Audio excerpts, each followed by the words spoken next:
Olivia, what a good question. Thank you for asking such a good question. I'm going to read Romans 5, 1 and 2, and then talk about some stuff in the original language. So, Romans 5, 1 and 2.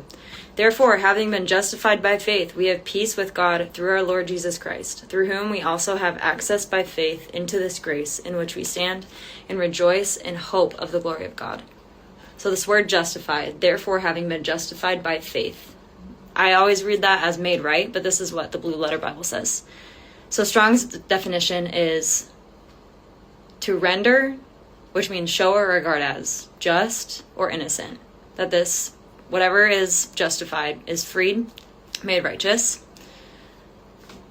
And I think what I was actually pointing at in this video is not whether you can sin 0 times or not, even though it sounded like that because you didn't have much context to what I believed.